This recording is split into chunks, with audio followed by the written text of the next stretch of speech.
ರಥಸಪ್ತಮಿ ಹಬ್ಬದ ಪ್ರಯುಕ್ತ ಗರುಡ ಫೌಂಡೇಶನ್ ಶ್ರೀ ಪತಂಜಲಿ ಯೋಗ ಶಿಕ್ಷಣ ಸಂಸ್ಥೆಯ ಸಹಯೋಗದಲ್ಲಿ 2000 ಜನ 108 ಸೂರ್ಯ ನಮಸ್ಕಾರ. ಚಿಕ್ಕಪೇಟೆ ವಿಧಾನಸಭಾ ಕ್ಷೇತ್ರದ ವ್ಯಾಪ್ತಿಯ ನ್ಯಾಷನಲ್ ಕಾಲೇಜು ಆಟದ ಮೈದಾನದಲ್ಲಿ ರಥಸಪ್ತಮಿ ಹಬ್ಬದ ಪ್ರಯುಕ್ತ ಗರುಡ ಫೌಂಡೇಶನ್ ಹಾಗೂ ಶ್ರೀ ಪತಂಜಲಿ ಯೋಗ ಶಿಕ್ಷಣ ಸಂಸ್ಥೆಯ ಸಹಯೋಗದಲ್ಲಿ ಭವ್ಯವಾದ ಆದಿತ್ಯ ಹೃದಯ ಹೋಮ ಮತ್ತು 108 ಸೂರ್ಯ ನಮಸ್ಕಾರ ಕಾರ್ಯಕ್ರಮವನ್ನು ಆಯೋಜಿಸಲಾಗಿತ್ತು.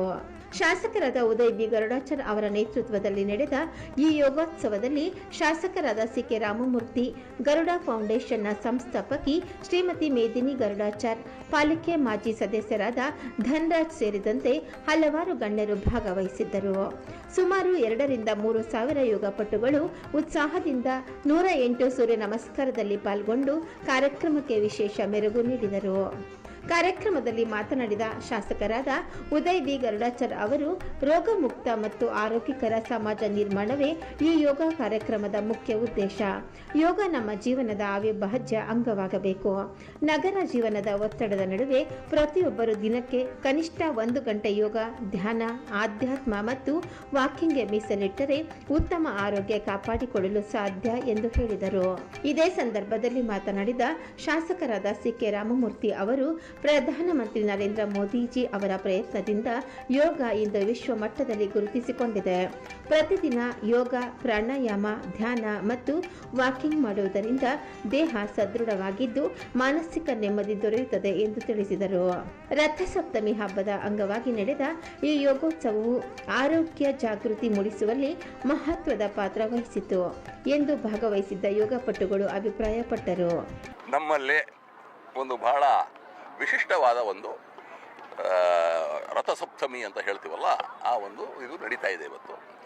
ನಮ್ಮ ಎಲ್ಲ ಕಾರ್ಯಕರ್ತರು, ನಮ್ಮ ವಿಧಾನಸಭಾ ಕ್ಷೇತ್ರದ ಎಲ್ಲ ಜನರು, ಆಮೇಲೆ ಆಚೆ ಕಡೆಯವರು ಇಲ್ಲಿಗೆ ಬಂದು ಇವತ್ತು ಸೂರ್ಯ ನಮಸ್ಕಾರವನ್ನು ಮಾಡಿಸಿದ್ದೀವಿ. ಎಲ್ಲರೂ ಸೇರ್ಕೊಂಡು ಮಾಡಿದ್ದೀವಿ. ಇದು ಬಹಳ ಒಂದು ಸಂತೋಷದ ಒಂದು ಸಂಗತಿ. ಇದೇ ರೀತಿ ಪ್ರತಿ ವರ್ಷ ನಾವು ಒಂದೊಂದು ಥರ ಮಾಡಬೇಕು ಅಂತ ನಮ್ಮೆಲ್ಲರಿಗೂ ಆಸೆ ಏನೂ ಇದೆ, ಮಾಡ್ತೀವಿ. ರಥಸಪ್ತಮಿಯ ಪುಣ್ಯ ದಿವಸದ ಪ್ರಯುಕ್ತ ನಮ್ಮ ಗರುಡ ಫೌಂಡೇಶನ್ ಹಾಗೆ ಪತಂಜಲಿ ಯೋಗ ಶಿಕ್ಷಣ ಸಂಸ್ಥೆ ಜಂಟಿಯಾಗಿ ಈ ಒಂದು 108 ಸೂರ್ಯ ನಮಸ್ಕಾರ ಹಾಗೆ ಆದಿತ್ಯ ಹೋಮವನ್ನು ನಮ್ಮ ನ್ಯಾಷನಲ್ ಕಾಲೇಜ್ ಗ್ರೌಂಡಲ್ಲಿ ಹಮ್ಮಿಕೊಂಡಿದ್ದೀವಿ.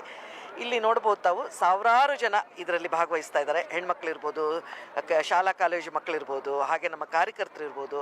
ಬಹಳ ಸಂತೋಷದಿಂದ ಈ ಒಂದು ಚಳಿನಲ್ಲೂ ಕೂಡ ಬಂದು ಎಲ್ಲರೂ ಸೂರ್ಯ ನಮಸ್ಕಾರವನ್ನು ಮಾಡ್ತಾ ಇದ್ದಾರೆ.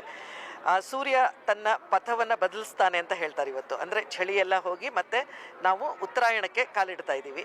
ಸೊ ಹಾಗಾಗಿ ಸೂರ್ಯ ಪಥ ಬದಲಾಯಿಸುವಂಥ ಈ ದಿನದಲ್ಲಿ ನಮ್ಮ ಮೋದಿಜಿಯವರು ಕೂಡ ಕರೆ ಕೊಟ್ಟಿದ್ದಾರೆ, ಯೋಗ ಮಾಡಬೇಕು, ಯೋಗ ಬಹಳ ಮುಖ್ಯ ಜನರಿಗೆ ಅಂತ. ಸೊ ಈ ಒಂದು ಸೂರ್ಯ ನಮಸ್ಕಾರವನ್ನು ಮಾಡೋದ್ರಿಂದ ಅದರ ಆಗೋ ಬೆನಿಫಿಟ್ ಎಲ್ರಿಗೂ ಇವಾಗ ಮನವರಿಕೆ ಮಾಡಿಕೊಡೋದೇ ಇದರ ಉದ್ದೇಶ.